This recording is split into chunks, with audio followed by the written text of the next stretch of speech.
Albularyo kontra Albularyo, Canole and Paul, Horror Story. Maagang nagising si Canole dahil maagang nagsisisigaw ang mensahero sa kanyang bahay. "Bossing! Makikikape po!" Ay nako, dito na naman siya. "Halika! Bossing! Good morning! Makikikape nga po." Layo naman ng dinayuhan mo. Makikikape ka lang dito pa sa bundok. Syempre! Dito ang masarap ang hangin. Dito maganda ang ambience. Tapos syempre ang pinaka-importante, meron akong dalang sulat para sa'yo. Galing kay Paul. Kay Paul? Aba, himala. Mukhang hindi na yata niya kinaya yung mga nakakalaban niya kaya sumulat sa akin. Pakibasa nga, bossing. Gusto kong madinig. Tsaka, sino ba yung Paul na yan, bossing? Nakasaad dito sa sulat, nami-miss niya na raw ako. Alam mo kasi, mensahero, simula nang magkahiwalay kami niyan, 30 taon na ang lumilipas, hindi pa kami nagkikita, ni hindi nga namin alam kung ano ba nangyayari sa buhay namin. Pero hindi bale, mukhang hindi naman yata masyadong ras ito eh. Ups! Bossing, meron pang isa. Eto, dalawa yan, dalawa. Talagang inagahan ko talaga. Medyo na-delay kahapon eh. Baka kasi importante. Si Kapanalig. Hindi bale, malapit lang naman si Paul. Siya na lang ang una kong pupuntahan. O sige na, magkape ka na dyan. Thank you, bossing, thank you. May kapeng barako? Wala. Masyado namang sosyal. Pagkaping barako pa. Tama na yung kaping bigas. Alam mo naman na hindi tayo mayaman, di ba? Bossing, meron kasi nun sa bahay eh. Uy, bakit hindi ka nagdala? Yaan mo, bossing. Alam ko na sa susunod. Pagsikat ng araw ay pumunta na si Canole sa lugar ni Paul. Dito lang naman yon sa Luzon. Pero medyo hapon na rin nang makarating siya roon dahil na rin sa hirap ng daraanan at saka madalang pa ang sasakyan sa panahon na yon. 4:00 na ng hapon nang marating niya ang bahay ni Paul. Ito ay nakapagitna sa napakaraming niyogan. Nung una nahirapan pa siyang hanapin yon dahil tila ba itinatago ni Paul ang kanyang presensya upang hindi maramdaman ni Canole kung saan ba siya nakatira. Tao po! Paul, ako ito, si Nole. Alam kong ikaw ang nasa loob. Pagbuksan mo na ako ng pinto, nagugutom na ako. Hindi sumasagot si Paul. Maya-maya pa, lumapit pa ng kaunti si Canole at dito niya nadinig yung sumisigaw na parabang matandang bruha. Hindi mo ko kaya, Paul. Mahinang klase. Kahit na itago mo pa ang muka mo, alam ko ang pangalan mo. Sige, tignan natin kung kaya mo kong gilitan. Sa pagkakataon na yon, pumasok na si Canole at ikinagulat naman ito ni Paul. Nandiyan ka na pala. Di ka man lang kumakatok. Wika sa kanya noon. Kanina pa nga ako tumatawag, Paul. Paano hindi kumakatok? Ang sabihin mo, malakas yung sigaw ng pasyente mo. Oh, ano nangyari dyan? Huwag ka munang makialam. Akong bahala rito. Kahit pagtulungan nyo pa akong dalawang albularyo, hindi nyo ako mahuhuli. Ganun. Tignan natin ang galing mo. Si Paul ay merong ginawa. Kakaiba kasi ang ugali noon. Hindi siya marunong magpatawad ng kalaban. Sandali, Paul. Anong gagawin mo? Ano pa? Papatayin ko na tong mangkukulam na to. Teka, sandali. Kumukontra noon si Canole dahil baka sakaling hindi pwedeng mauwi sa patayan. Pero sadyang maangas yung nakasapi sa pasyente. Hindi na napigilan ni Canole ang ginawa ni Paul. Kitang-kita niyang nang tarakan niya ito ng parabang kutsilyong invisible. Napasigaw na lang ang nakasapi tapos nawalan ng malay ang pasyente. Tumayo na ho kayo. Ayos na ho kayo. Wika ni Paul, kasabay nun ang pag-aabot ng isang bugkos na pera sa kanya pero tinawanan lang yun ni Paul. Una pa lang sinabi ko na sa inyo na hindi ko kailangan ng pera. Ano bang gusto nyo? Maging kaaway ako o maging kaibigan? Mga sir, mga ma'am, hindi po tumatanggap ng pera ang aking kaibigan. Sige na po, makakaalis na kayo. Maraming salamat ho. Walang anuman ho yun. Pag-alis ng pasyente, dito ay nag-akapan pa ang dalawa at nagkamustahan. Kamusta ka naman, Paul? Ang tagal nating hindi nagkita. Alam mo, nagulat ako sa sulat mo eh. Hindi ko akalain, susulat ka pala sa akin. Pero, ang hindi ko maintindihan, bakit ba? Meron ka bang kalaban na hindi mo kinaya? Wala naman. Ang totoo niyan, namimiss lang kita na uli. Nandito ka na. Di, simulan na natin laban. Yung laban na sinasabi ni Paul ay inuman. Nung huli kasi silang nag-inom, hindi umubra sa kanya si Paul. Kaya ngayon sa muli nilang pagkikita, mag-iinuman na sila at sisiguraduhin daw ni Paul na siya ang mananalo. Habang sila'y nag-iinuman, hindi maiwasan na magkwentuhan kung sino na ba ang pinakamalakas nilang nakalaban. Alam mo, Nole, ako yung albularyong hindi mo katulad. Ikaw, pumupunta ka pa ng Mindanao at Bisaya para lang makipaglaban. Ibahin mo ko, Nole, dahil ako mismo ang dinadalaw dito ng mga aswang at hindi lang aswang. Saksi ang bahay ko at ang mga nakatanim na niyog. Dito pare, maraming naganap dito na kababalaghan. Baka hindi mo masikmura kung gaano na ba karami ang binaon ko rito. Halika, sumama ka sa akin. Wag na, Paul. Ayos lang yun. Ano ka ba? Ginagawa mo naman akong mag-aaral eh. Oo, alam ko yun. Sa pagpasok pa lang dito sa nasasakupan mo, alam kong marami nang nakalibing. Ang hindi ko lang mawari, tunay bang mga aswang lang yun, pare? Nole, kilala mo ako. Kahit hindi aswang pinapatay ko, basta tunay na masama. Ikaw, kamusta naman ang buhay mo? Hindi ka ba napapagod? Na yung mga kapanalig natin dinadalaw mo pa sa Mindanao? Kung kinakailangan, Paul, gagawin ko yun. Wala namang problema sa akin. Tsaka, hindi tayo dapat na magreklamo.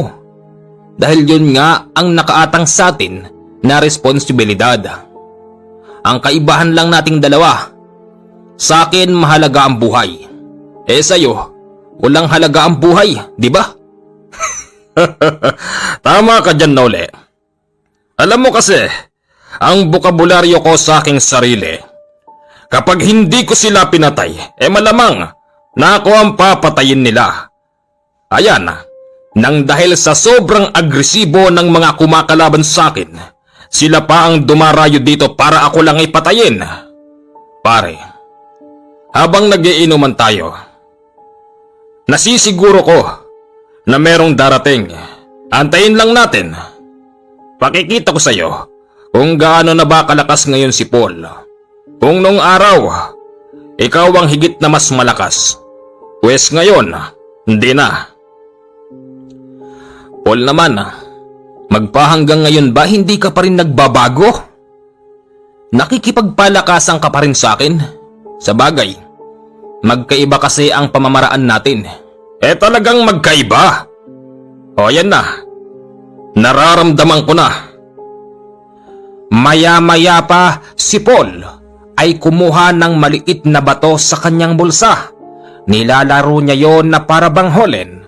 Tapos bigla niya itong binato sa bandang likuran ni Kanole dahil meron palang nakatayo na lalaking nakahubad na naglalaway. Anong kailangan mo rito, ha? Ang tapang mo naman. Nakita mong dalawang malakas na tao ang nag-iinom dito tapos lalapit ka. Hindi kita kilala. Sino ka? Huwag niyo po akong papatayin. Wala naman po akong ginagawang masama. Hindi yun ang tinatanong ko. Ang sinasabi ko, sino ka? Napadaan lang po. Ganon. Talagang ayaw mong aminin kung sino ka. Pwes katapusan mo na. Naglabas si Paul ng punyal na ginto. Akmang sasaksakin nito ang lalamunan ng lalaking aswang nang bigla siyang pigilan ni Kanole at ang lalaking aswang ay biglang nagtatakbo ng mabilis at nawala sa kadiliman. Ano bang problema mo, ha? Bakit mo ako pinipigilan sa gusto ko? Tandaan mo, Nole, nandito ka sa lugar ko. Pag ako napunta sa'yo, pues, hindi kita pipigilan sa mga gusto mo. Bitawan mo nga ako! Paul naman, kaunting lamig lang pare. Pare, nagmamakaawa na aswang eh. Ni hindi ka man lang ba naawa? At bakit naman ako maaawa sa ganon? Tandaan mo, Nole, magkaiba tayo ng pamamaraan. Kung sa'yo merong halaga ang buhay ng mga ganon, pues, ibahin mo ko. Sa akin wala silang silbi, kaya't dapat lang silang patayin. Paul, konting lamig pare. Kung nagpapakitang gilas ka sa akin, wag mo nang gawin. Parehas tayong albularyo. At iisa ang ating maestro. Pare, konting lamig. Sige. Pagkatapos nilang mag-inuman, agad na silang nakatulog. Pero, eto namang si Paul ay para bang may kinakausap pa sa labas. Mga kaibigan, nandito ang aking kaibigan. Ayaw na ayaw kong magugulo ang masarap naming pagtulog ngayong gabi. Bantayan nyo kami. Ang sino mang hindi susunod sa aking pinag-uutos ay papatayin ko. Paul, halika na. Hayaan mo na yung mga tagapagbantay mo dyan. Alam nila ang gagawin nila, pare. Halika na rito. Sige. Nandyan na. Kinabukasan, naligo sila sa isang sagradong batis. Ang batis na yon ay palaging pinupuntahan ni Paul. Kahit na hindi mahal na araw, palagi siyang naglilinis dito ng kanyang espiritual na katawan. Aba, ayos to ah. Lamig. Paul, madalas ka ba rito? Madalas. Halos araw-araw. Hindi naman porkit hindi mahal na araw ay hindi tayo pwedeng maglinis ng ating espiritual na katawan. Aminin mo sa akin, Nole. Sa lugar mo ay meron ka rin ganito, di ba? Meron pero hindi naman ganito kadalas ang pagpunta ko roon. Madalang lang siguro mga isang beses isang buwan. Tataka naman ako sa'yo. Bakit inaaraw-araw mo? Ang ibig sabihin nun, Nole, halos araw-araw ako nakakagawa ng kasalanan. Araw-araw ako pumapatay ng mga taong masama. Hoy Paul, baka naman mamaya bayarang hitman ka na. Hindi. Hindi mangyayari yon. Kung ginagawa ko yun, Nole, para saan? Para sa pera. Kung tunay nang ginawa ko yun, di sana hindi mo ko inabutan sa bahay kong bulok. Nagtsatsaga ako dyan. Matapang lang ako. Pumapatay lang ako pero hindi ako bayaran at hindi ako hitman, Nole. Ganun ba? Sorry naman. Ikaw talagang init ng ulo mo. Siya nga pala, Paul. Pagkatapos nito, gagawin kasi ako ng Visayas eh. Sabay na dumating yung sulat mo at yung sulat ng isa kong kapanalig doon. Ikaw lang? Hindi mo ko isasama? Kung gusto mong sumama, walang problema. Ang tanong, meron ka bang pamasahe sa barko? Meron pa naman. Sama ko. O sige, ikaw ang bahala. Yun ding araw na yon ay bumiyahe sila papunta ng Marinduque. Dahil dito matatagpuan si Matandang Baleyo. Hapon na nang marating nila ang lugar. Tao po! Kapanalig! Ako to si Noli. Tandang Baleyo! Tao po! Wala yatang tao. Iba yata tong bahay na napuntahan natin. Hindi. Imposible. Hindi ako maaaring magkamali. Isang taon na ang lumipas. Magmula nang nanggaling ako rito. Pare, diyan ka lang ha. Lalapitan ko lang. Paglapit ni Kanole ay agad na bumukas ang pintuan. Tapos lumabas ang matandang parabang hindi niya namumukaan. Wag ho kayong lalapit. Hinahanap lang ho namin si Tandang Baleyo. Ako ito! Kanole! Ikaw yan? Pero imposible. Ang laki ng pinayat nyo tsaka hindi naman ganyan yung mukha nyo. Nasaan ho si Tandang Baleyo? Siya lang po ang kailangan namin. Pakiusap po, Lolo. Ako ito, Kanole. Maaring hindi mo na ako makilala nang dahil sa hirap na pinagdaanan ko. Pinagpapasalamat ko sa Panginoon dahil natanggap mo ang aking sulat. Halika, pumasok ka. Sandali po. Si Paul, kapanalig po natin. Paul, halika, pumasok ka. Akala ko ho, Tatang, hindi mo ko papapasukin eh. Biro lang po, kamusta na ho kayo? Eto. Alam nyo mga iho, sobrang hirap ng dinanas ko ngayon. Alam nyo hindi sana ako susulat kay Kanole kung kaya ko pa i-handle ang aking sitwasyon. Kaya lang, talagang hindi ko na makayanan. Kaya pasensya ka na, Kanole, kung naabala pa kita.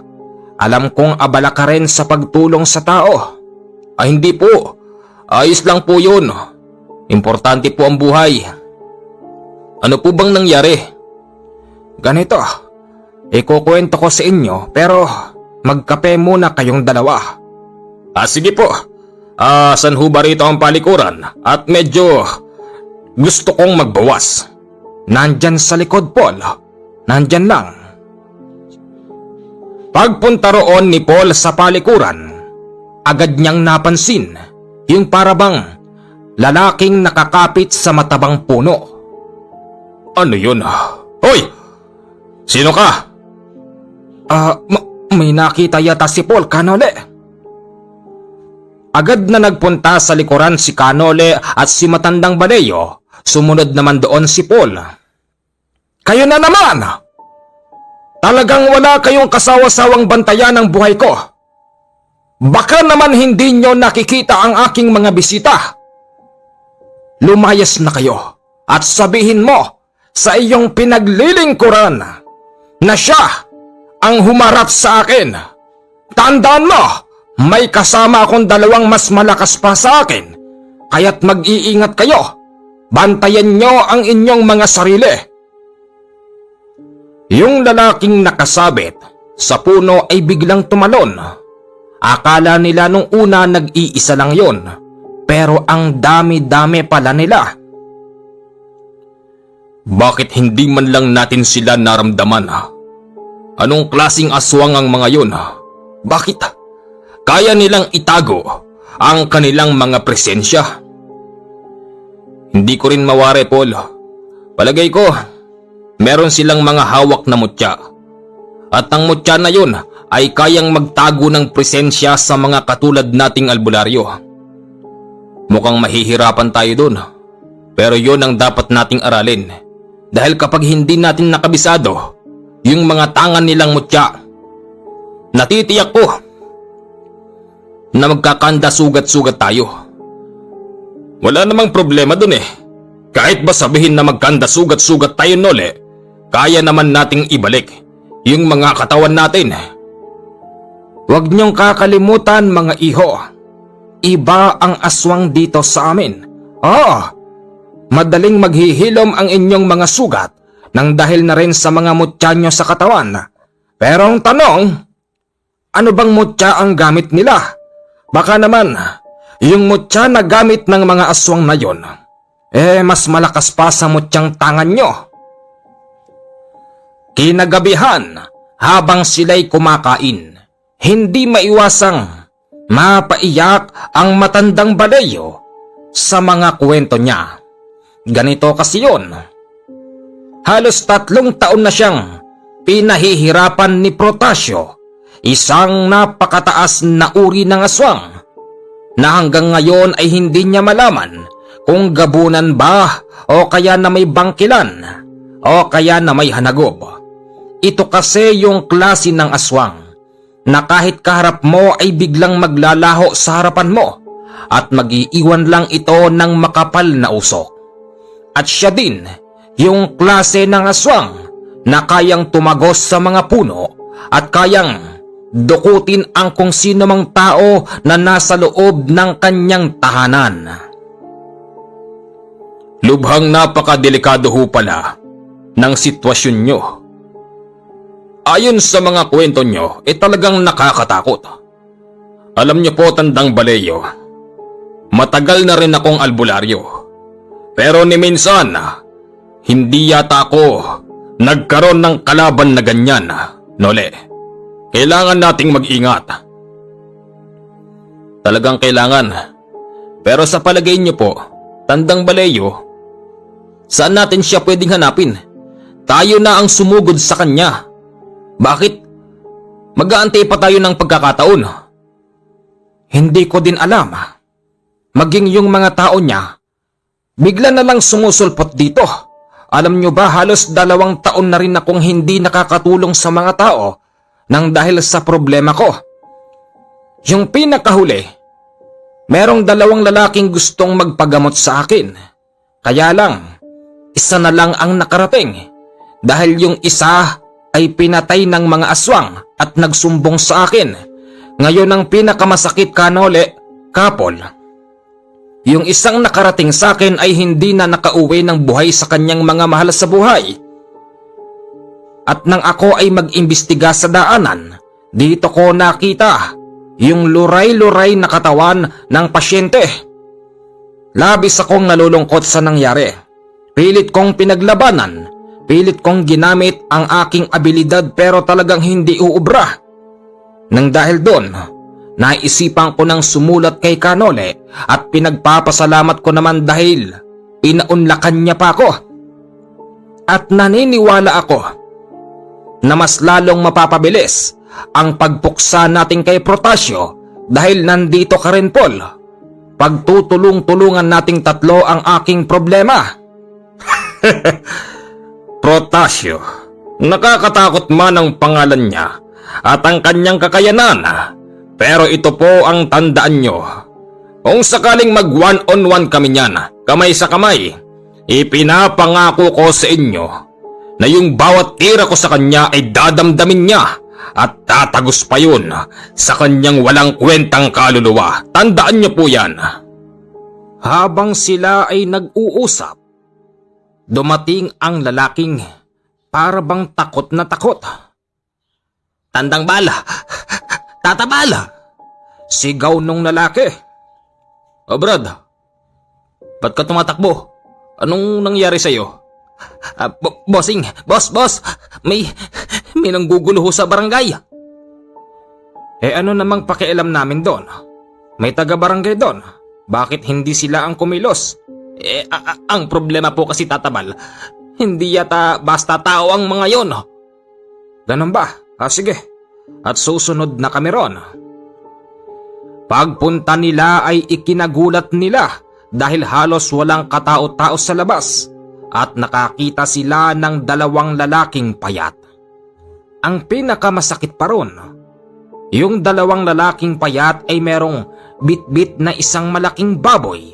Habang sila ay naglalakad, kinakagat-kagat ng mga yon ang parte ng laman ng baboy. Hoy! Huminto nga kayong dalawa! Sigaw ni Kanole sa kanila. Bakit? Sa'yo ba tong baboy? Hindi akin yan. Ang sabi ko huminto kayo.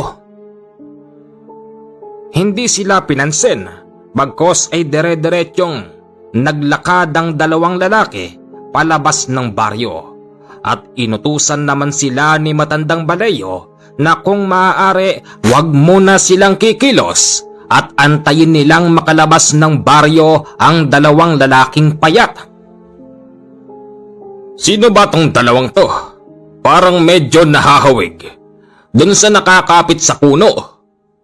Kung hindi ako nagkakamali, mga gutom na tauhan yan ni Protasio. Paglabas ng dalawang lalaki, binaba nila ang baboy sa isang tabi. Tapos pilit na hinihiwalay yung mga hita nun, tapos yung ulo.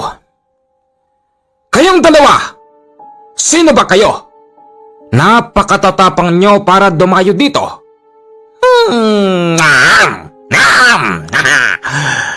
Nagugutom lang kami.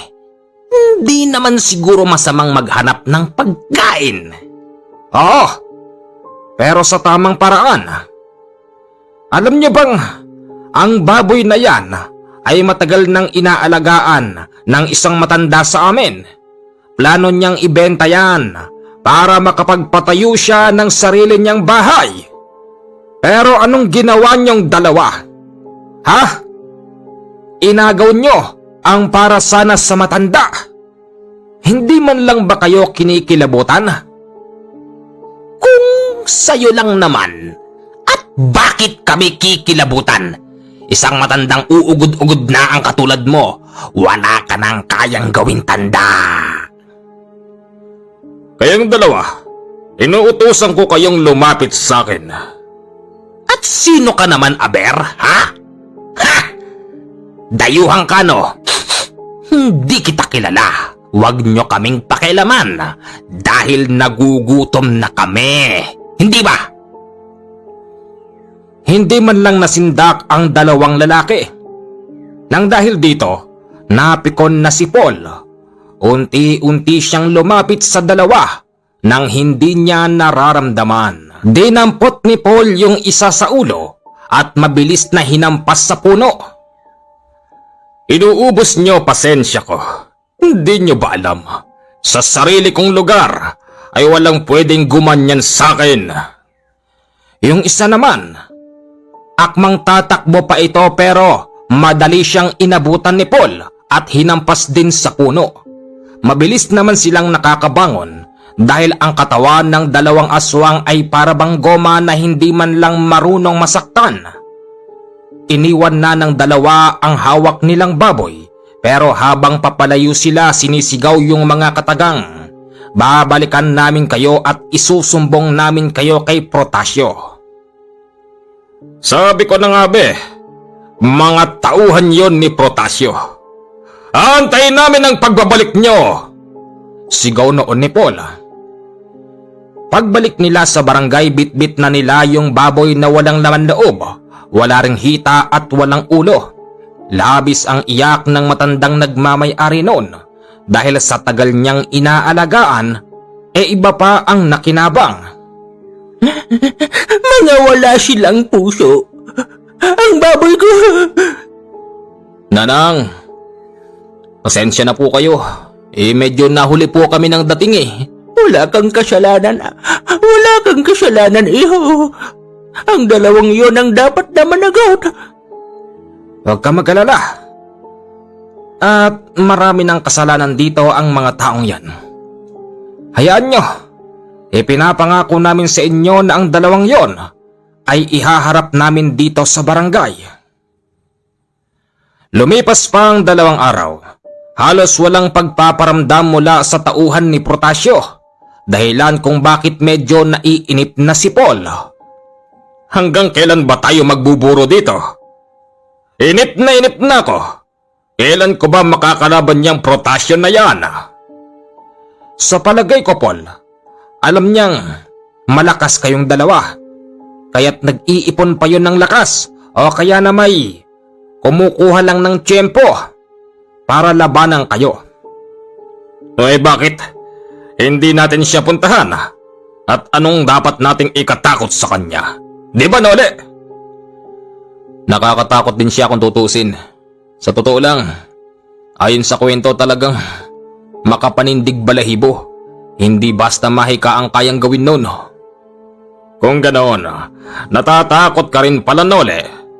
Sabihin mo lang sa akin, Tandang Baleyo, kung saan ko ba matatagpuan niyang protasyon na yan at ipamumuka ko sa inyong dalawa na hindi siya ang taong makapagpapatayo ng balahibo ko.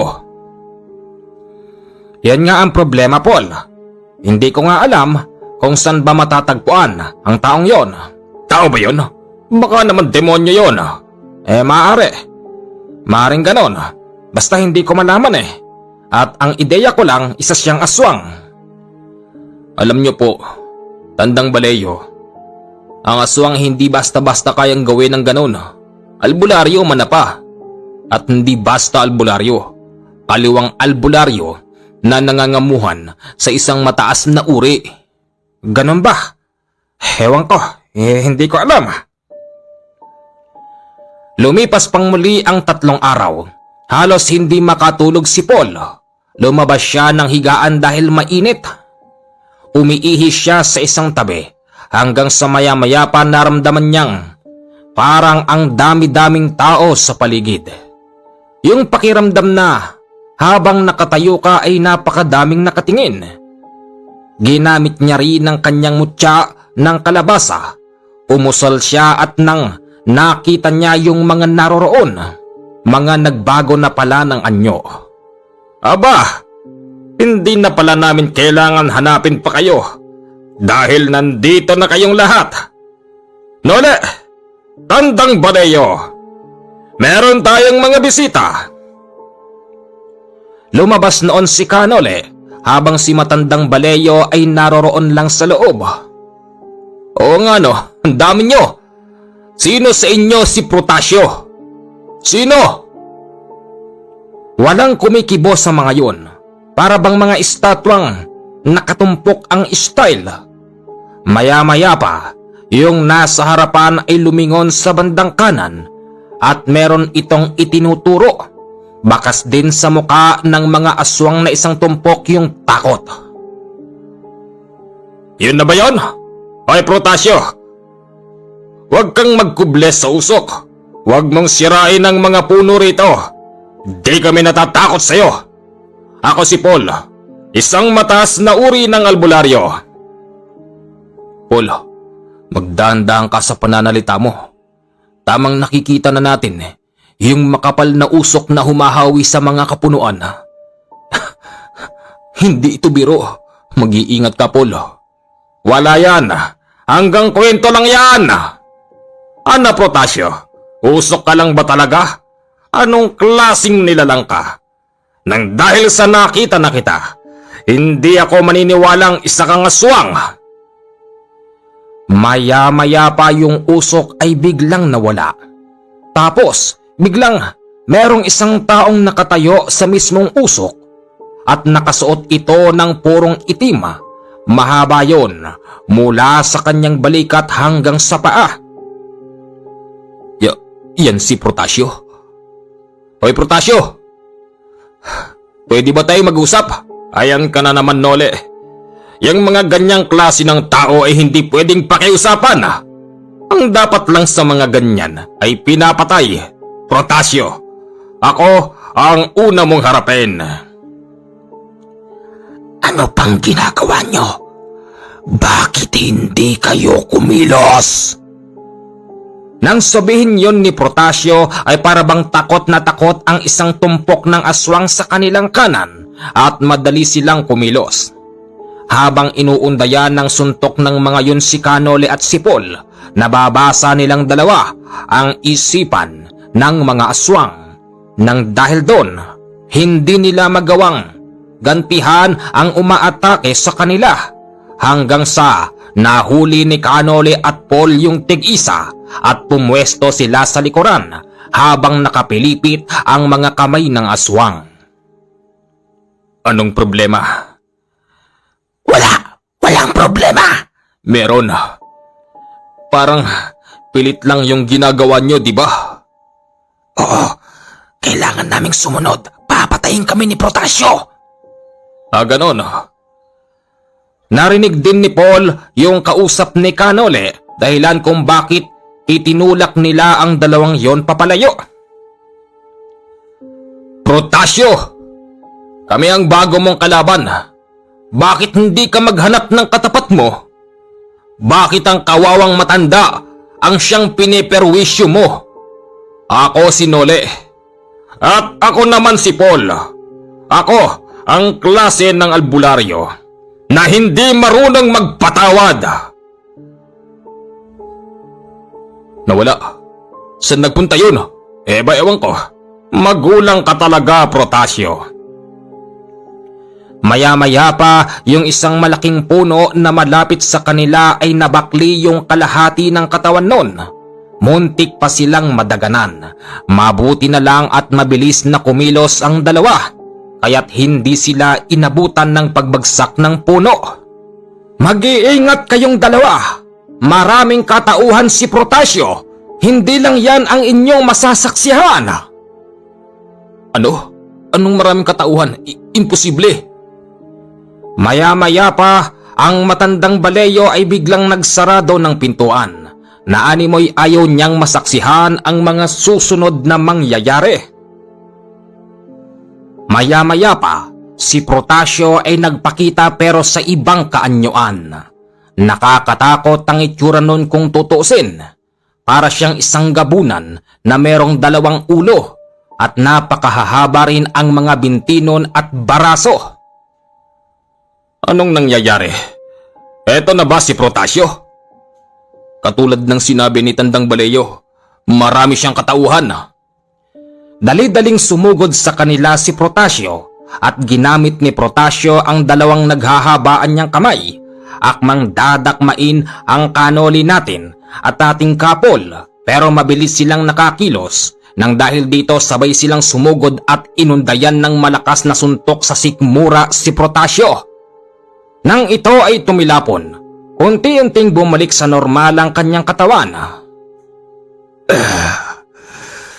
Napahangan niyo ko. Nang dahil dyan, ipakikita ko sa inyo kung sino ba talaga si Protasio. Nariyan na siya! Mag-iingat kayong dalawa! Si Protasio ay bigla na lamang naging usok na para bang naging mahinang ipo-ipo. Paglapit nun sa kanila, ikinagulat ng dalawa dahil para bang isang matibay na pader ang bumangga sa kanila, dahilan kung bakit tumilapo ng dalawa. Akala ko hangin lang. Madaya ka, Protasio! Wika ni Canole at ganun din ang sinabi ni Paul. Sandali lang. Ako muna ang haharap dito at titignan natin kung talaga bang malakas to. Sige, Paul. Mag-iingat ka, pare. Sumigaw ka lang kung kailangan mo ko. Sige, pero hindi na. Kayang-kaya ko ito. Protasio! Inahamon kita. Huwag mo kaming daanin sa pagganyan-ganyan mo. Ipakita mo ang tunay mong anyo. Maglaban tayong dalawa. Inahamon kita sa isang duelo. Maya-maya pa si Protasio ay naging tao na naman. At nang sinugod ito ni Paul, bit-bit ang kanyang sariling kakayanan. Ang plano niya ay titirahin niya ito ng isang beses at tutuluyan. Pero maya-maya pa bago siya makarating kay Protasio, naging isa itong napakalaking ahas. Nang dahil dito napahinto si Paul. Paul! Mag-iingat ka! Hindi basta ahas yan! Sigaw noon ni Canole kay Paul. Napalingon lang ng bahagya si Paul kay Canole nang bigla siyang dambahin ng napakalaking ahas. Tumilapon na naman si Paul nung mga oras na yon. Buti na lang at nasalo siya ni Canole dahil kung hindi, sa mga putol-putol na sanga mapupunta noon si Paul. Napakadaya mo, Protasio. lumaban ka ng patas. Paul, wag kasi puro init ng ulo. Dinadaya na tayo eh. Bakit hindi tayo gumamit ng sarili nating mga gabay, di ba? Meron tayong gabay, Paul. Oo nga naman. Akala ko kasi kakayanin ko siya ng ako lang. Pero hindi bale. Hindi bale! May kalalagyan ka sa akin ngayon. Tinawag ni Paul ang kanyang mga gabay. Ang lumitaw, isang tikbalang at isang kapre at isang babaeng lumulutang. O, ano? Meron ka rin palang ganyan? Oo naman, hindi lang ikaw Nole ang nabahagian ni Maestro. Yung mga aswang ay wala nang nagawa kung hindi magsigsitakbuhan, pero agad silang tinugis ng tikbalang at kapre. Wag! Wag niyong pag-aksayahan ng panahon ng mga yan. Hindi siya kalaban. Ito ang kalaban sa ating harapan. Hinahamon kita, Protasio. Ipakita mo kung sino ka talaga. Maya-maya pa, si Protasio ay nagbago na naman. Naging isa na naman itong kulay itim na usok na parang ipo-ipo ang dating. Lumakas ang hangin sa lugar, tapos biglang tumaas. Saan ka pupunta, Protasio? Harapin mo ko! Sigaw ni Paul. Maya-maya pa bigla yun umalis na animoy natakot sa mga gabay na tinawag ni Paul. Oh, wala na. Natakot yata sa mga gabay mo, Paul. Ang sabihin niya, ayaw niya pang harapin ang kamatayan niya. Iyon ang totoo doon. Di bale, magkikita pa kami. Tandang Baleyo, ayos lang ba kayo dyan? Paul, alam mo yung napahanga mo ko. 3 gabay agad ang tinawag mo. Oo naman, magdaya si Protasio eh. Bakit hindi rin natin gawin, hindi ba? Kanole? Ano po yun? Malakas pala itong kapanalig natin. Opo. Akala niyo po ba ako lang? Hindi ko kasi masyadong iniisip yon. Akala ko'y simpleng albularyo lang din siya, katulad ko. Hindi ho. Meron din kaming pagkakaiba ni Kanole. Ang kaibahan namin ako hindi marunong magpatawad. Samantalang siya, pati demonyo, patatawarin yan. Di naman, grabe ka naman Paul. Pero alam mo pare, napahanga mo ko ha. Kala ko wala kang ganoon. Katulad ng sinabi ko sa iyo, hindi lang ikaw ang pinamanahan ng ating maestro ng ganoon. Ganon ba? Napahanga mo ko pero habang nakikipaglaban tayo kay Protasio, meron ba kayong nahalata? Wala. Hindi siya aswang. Pero ang mga galamay niya aswang. Tandang Baleyo, alam ko na ho ang kasagutan sa matagal nyo nang hindi nalalaman. Si Protasio, hindi aswang, hindi demonyo o ano. Isa siyang tao. Siya ay kaliwang albularyo. Mataas na uri ng albularyo at takot sa kanya ang mga aswang. At ang ginagamot lang ni Protasio, yung mga sugatan na aswang at yung mga elemento ng dilim. Marami pa siyang kayang gawin. Sample lang yon sa mga naipakita niya sa atin. Pero ang nakapagtataka, wala naman akong kasalanan sa kanya. Pero bakit pati ako? Gusto niyang patigilin. Maaring ayaw niyang merong albularyo malapit sa kanya. Alam ko na ang gagawin ko. Nakuha mo ibig kong sabihin, Paul? Oo naman ang galing mo. Doon mo ako natalo. Pagdating sa pag-iisip, magaling ka talaga, Kanole. Pwede ba? Sa susunod, na makikita natin yan si Protasio. Maaari bang ako na lang muna ang lalaban? Wala ka namang magawa, Paul eh. Anong wala? Kita mo natakot sa akin. Kaya lang siya tumakbo para hindi natin mahalata. Dahil isa rin siyang albularyong kaliwa. Halos lahat ng mga naninirahang elemento rito ay lumalapit sa kanya. At ang kapalit ng panggagamot ni Protasio sa mga elemento ay magbibigay ito ng karagdagang lakas sa kanya. At kalaunan, magiging sunod-sunuran yun sa kanya. Hindi mo ba napansin? Yung isang napakalaking ahas, iisa lamang replika. Replika? Anong ibig mong sabihin doon? Ang ibig sabihin, hindi yun si Protasio. Yun ay isang elementong ahas. Yung sinasabi niyo po, tandang baleyo na meron siyang 7 katauhan, hindi po. Ang totoong katauhan ni Protasio, siya yung nakasuot ng purong itim, yung payat na lalaki. Yung mga nakalaban natin, hindi yun totoo. Ganon ba? Ay, napahanga mo ko sa talino mo, Kanole. Magaling! At nahuli na natin kung sino ba talaga si Protasio. Maitanong ko lang din, alin ba roon talaga ang kakayanan ni Protasio? Ang tunay na kakayanan ni Protasio, maglaho, maging usok na kulay itim at lumikha ng malakas na hangin. Kung ganon, delikado pa rin tayo doon, Kanole. Yun na nga. Yan na nga bang sinasabi ko? Ulitin ko, kapag babalik pa rito si Protasio, ako na lang ang lalaban. At kung sakaling hindi ko kayanin, doon ka na lang kumilos. Paul? Sige, pagbibigyan kita. Total hindi ko pa naman alam kung ano ba talagang meron sa'yo. Pagbibigyan kita, Kanole. Lumipas ang 2 araw ay naiinip na naman si Paul. Sinabi niya kay matandang baleyo na lalakad sila ni Kanole upang hanapin ba kung saan naglulungga si Protasio.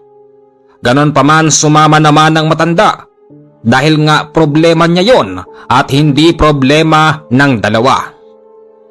Marami silang napuntahan na mga tagong baryo. Katunayan, hinarang pa nga sila ng isang baryo ng aswang. Huwag niyo kaming pakikialaman! Tandaan nyo, hindi kayo ang pinunta namin dito. At kung sakaling pipilitin nyo kami, pinapangako namin sa inyo, lalong-lalo na ako, pati yung mga anak nyong maliit ay hindi ko patatawarin. Naintindihan nyo ba? Nakakatakot kasi ang mga salitang binibitawan ni Paul, dahilan kung bakit pinadaan na sila sa baryo ng mga aswang. Maya-maya pa, napunta sila sa napakasukal na lugar. May mga nagtataasan doon na mga damo. At ang napansin ni Kanole, hindi basta damo ang mga yon dahil para silang merong sariling buhay. Dahil lahat sila ay gumagalaw. Yung bulaklak na para bang sunflower ay meron palang malaking bunganga. Umiikom yon tapos meron pang tusok-tusok sa gilid ng kanyang bunganga. Paul, ano? Tignan mo yun. Oo nga no. Ano yan? Hindi biro ang lugar na ito. Merong buhay na mutya ang nakatalim dito na siyang nagpapagana sa mga bulaklak na yan. Mag-iingat kayo. Naniniwala akong merong dalang matinding lason ang mga bulaklak na yan.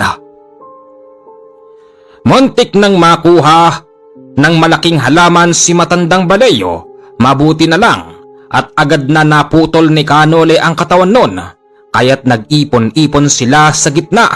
Pilit silang inaabot ng mga halaman na merong buhay. Maya-maya pa, napansin nilang may dumadagundong. Ang dagundong na yon ay hindi biro, para ba itong nanggagaling sa isang napakalaking mama. Anong ginagawa niyo rito? Akin ang lugar na ito. Kaibigan. Naku, bungis-ngis pala to. Pare, huwag mong daanin sa init ng ulo Ako makikipag-usap. Hindi nakikipag-away ang mga bungis-ngis at hindi tatalab dito ang ating mga kakayanan. Sige, sabi mo Kaibigan bungis-ngis, makikiraan lang. Hindi naman kami manggugulo Pinutol niyo ang isa sa alaga ko. Patawad. Kakainin niya kami. Kaibigan naman, huwag ka namang magalit. Parang awa mo na, dadaan lang kami. Dumaan na kayo. Dalian niyo! Opo, tara na. Halikan na, Paul! Pilit na hinatak-hatak ni Kanole si Paul at nang makalampas na sila sa lugar, dito tumambad sa kanila ang napakalawak na bangin. Yung magkabilang dulo noon ay hindi mo matatanaw. Tapos, yung mismong ilalim ay hindi mo rin makikita. Araw na araw pa ng mga oras na yun, pero tila ba yung sikat ng araw ay hindi napapasok yung pinakailalim ng bangin. Ano to? Anong klaseng lugar to? Meron palang ganito rito? Meron, pero sadyang tayo lang ang nakakakita at ang mga inosenteng tao rito malamang hindi nila alam na meron palang ganito. Mag-iingat kayo, maaring isa lang itong ilusyon. Imposibleng hindi kayang abutan ng sikat ng araw yung pinakailalim ng bangin na yan. Kung sa ilalim ng dagat, oo, maniniwala ko. Pero yung ganyan, hindi naman siguro tataas sa mahigit 1,000 milya ang taas niyan, di ba? Oo nga naman. May punto si Tandang Baleyo. O ano pang inaantay natin? Bumaba na tayo. Pilit silang bumabaron dahil merong mga baging na nakausle pababa. Halos 1 oras na silang nakalambitin, hindi pa nila nararating yung pinakailalim. Tapos halos kaunti na lang ang sinag ng araw na umaabot sa kanila. Parang totoo. Bakit hindi tayo tumawag ng mga gabay? Bakit? Hindi pwede yon. Tiyak na malalaman ng kung sino mang naninirahan dito na merong tao. Simple tayong bababa, simple tayong lalakad upang hindi nila tayo mahuli. Ganun ba? Sige. 1 oras pa ang lumipas at nababa na nila yung pinakailalim. Noong nandoon sila, halos wala ng sikat ng araw. Madilim na madilim. Ganon pa man, ang dalawa ay nakakakita sa gabi. Kaya lang ang matandang Baleyo ay nalugi. Nasaan ba tayo? Ay, anong lugar ba ito? Wala ako makita. Hinawakan na lang ni Kanole si Tandang Baleyo upang makakita rin ito sa gabi.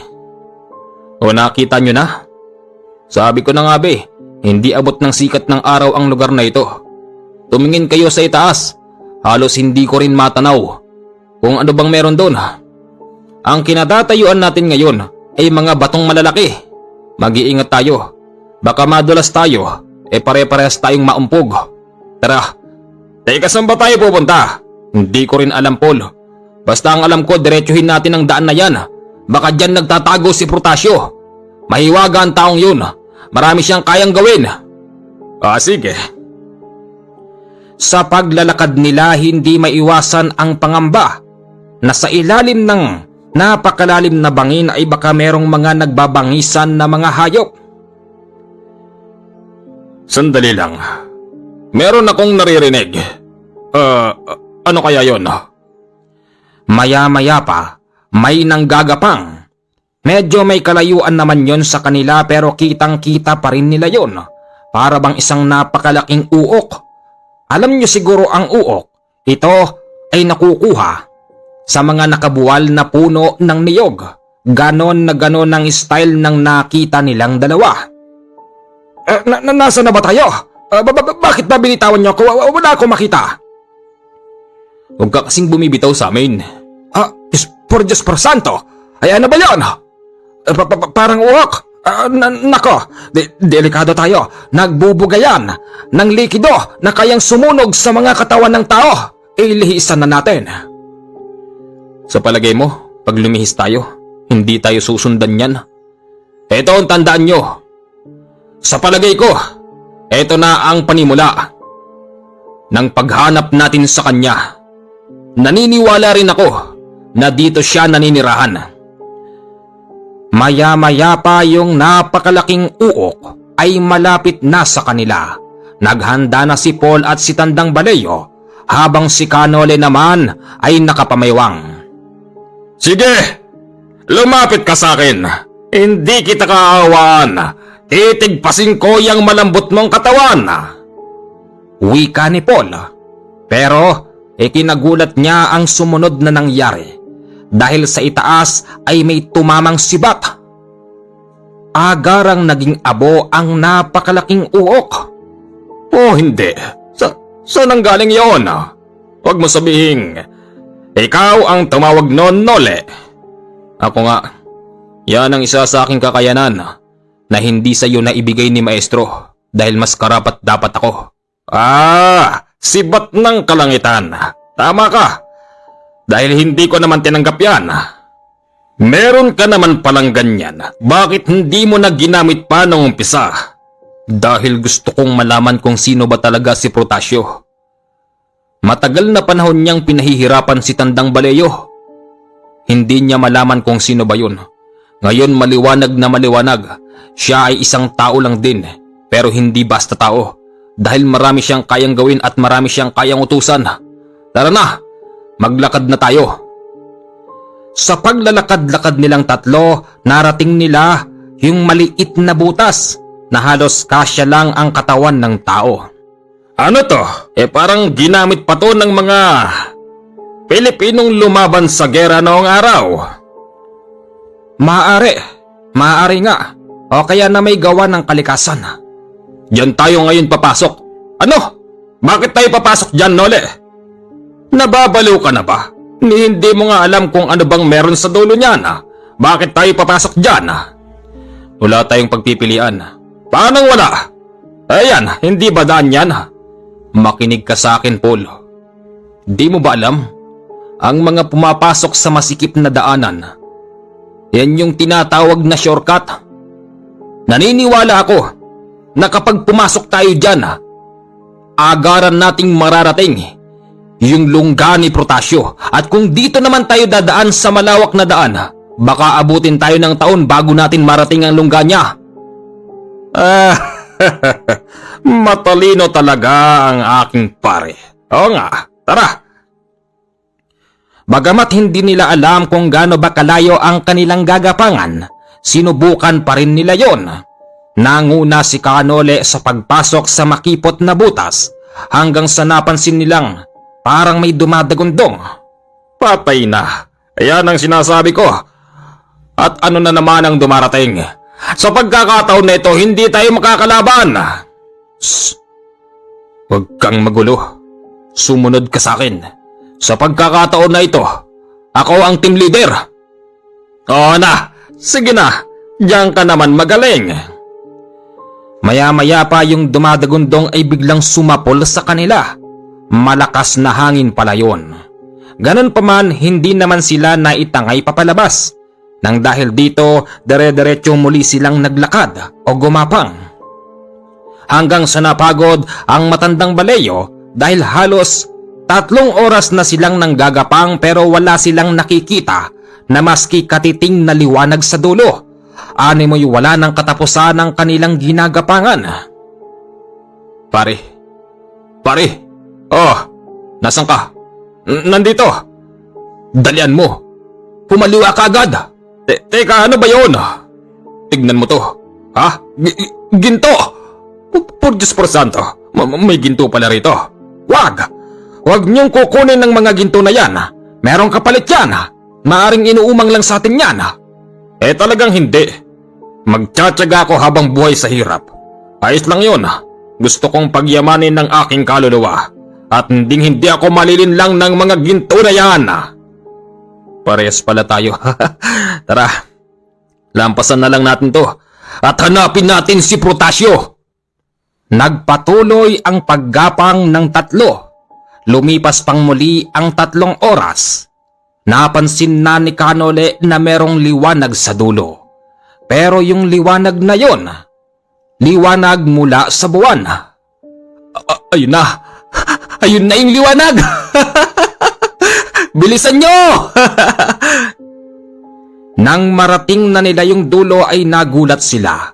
Dahil tuktok pala ng mataas na tore yun.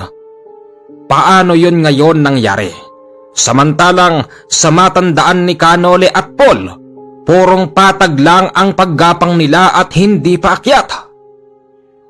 Imposible. Paano tayo napunta sa tuktok na to? Tsaka kanina, Nang bumaba tayo ron sa bangin, wala naman itong Tori na to. Oo nga, imposible. Paano nangyari yon? Tandang Baleyo, meron ka bang pwedeng ipaliwanag dito? Naniniwala ako dahil sa nandito na tayo sa tore, naririto ang lungga ni Protasio. Tama kayo, nandito kayo sa lungga ko. Maya-maya pa ay napalingon sila sa bandang kanang kaliwa sa harap at sa taas at sa lupa. Pero walang Protasio roon. Ganon pa man, naroroon pa rin ang tinig ni Protasio na animoy paikot-ikot lang. Protasio! Huwag ka nang magtago. Oo, hindi ka nakikita ng mga mata namin. Pero ang aming mga gabay ay naririto. Nakikita ka ng mga gabay namin, Protasio. Humanda ka kapag nadampot ka ng mga gabay namin. Ipatitikim namin sa iyo ang kamao ng mga tunay na tao. Sa pagkakataon na yon, umuusal na si Canole sa kanyang isipan sa pagtawag sa kanyang mga gabay. At ganon din naman si Paul. Maya-maya pa si Protasio ay nagpakita. Mula sa pagiging usok na itim ay naging isa itong tao. Protasio, mabuti naman at nagpakita ka na sa amin. Alam mo bang, hirap na ako sa iyo. Hindi ko na alam kung saan ba kita hahanapin. Pinabati ko kayo dahil napunta nyo ang aking lugar. Ito ang tandaan nyo. Nakapunta man kayo rito, pero hindi na kayo makakaalis. Dahil ang aking lugar, ako ang Diyos dito.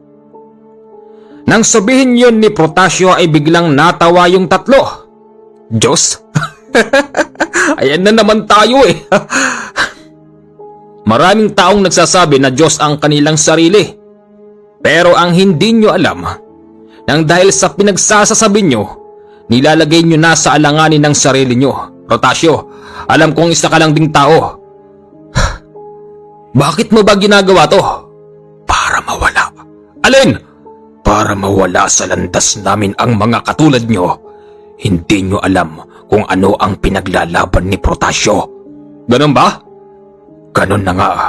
Inuulit ko. Nakapasok kayo rito, pero hinding-hindi na kayo makakalabas.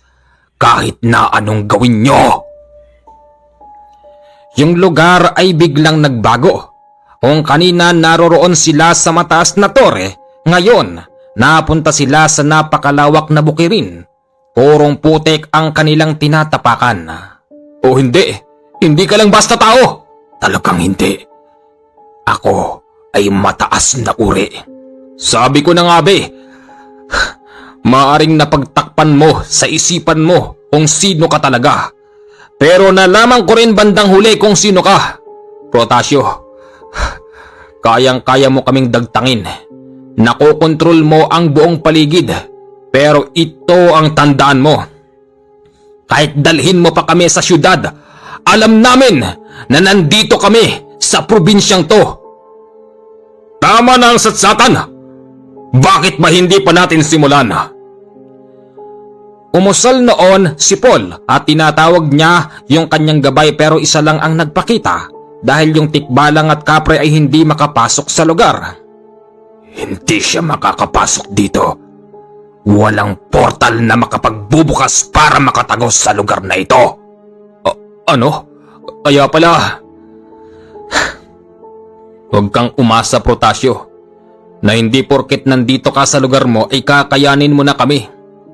Tandaan mo, hindi rin kami basta albularyo katulad mo. Albularyo ka ng dilema. Tinatawag ni Canole ang kanyang mga gabay. Isa-isang pumasok yon sa kanyang katawan. Halos nasa 5 ang gabay niyang yon. Tapos yung sibat ng kalangitan ay napunta bigla sa kanyang kamay at naging kakaibang klase ng samurai. Paul, hindi ito biro. Ano na? Tawagin mo na rin ang mga gabay mo. Si Paul naman, tumawag din ng mga gabay. 2 ang pumasok sa kanya. Tapos, kapansin-pansin na yung suot noon na gusgusin na damit ni Paul ay para bang naging bago tapos may mga nakasabit ng mga kumikinang na ginto. Ano yan? Ibang klase. Hindi nakakatakot ang mga ipinakikita nyo sa akin. Lahat ng mga bagay na ginalaw nyo rito ay walang kwenta. Ganon! Bakit hindi pa natin simulan? Sino ka bang talaga, ha? Nole, ikaw si Nole. Palagi kong nadidinig ang pangalan mo. Ngayon, lagi mong sinasabi na wala pa sa ikasampu yung mga malalakas na nakalaban mo, pues ilagay mo ko sa unahan. Maya-maya pa si Protasio ay naging kakaiba. Maniwala kayo o hindi, siya ay naging usok tapos nagkorteng demonyo. Takot na takot si matandang Baleyo sa mga oras na yon. Alam niya sa kanyang sarili na wala siyang magagawa sa labanan. Dinamba ang dalawa. Agad naman silang nakalihis. Sa pagkakataon na yon nakakatalon sila ng mataas at hindi sila basta nahuhuli ni Protasio. Ops! Bitin mga kaibigan. Okay, huwag kayo mag-alala. Mamaya ilalapag po natin yung kasunod. Siguro mga nasa 23 minutes lang yon. Hindi na po kasi kaya ng memory ng ating cellphone at saka wala pong kuryente rito. Pero sana may upload po natin. Maraming salamat, pakiabangan po kahit mamayang hapon yung pinaka last part ng kwento na ito. Enjoy listening at pakidalo po ang isa nating channel. Salamat po.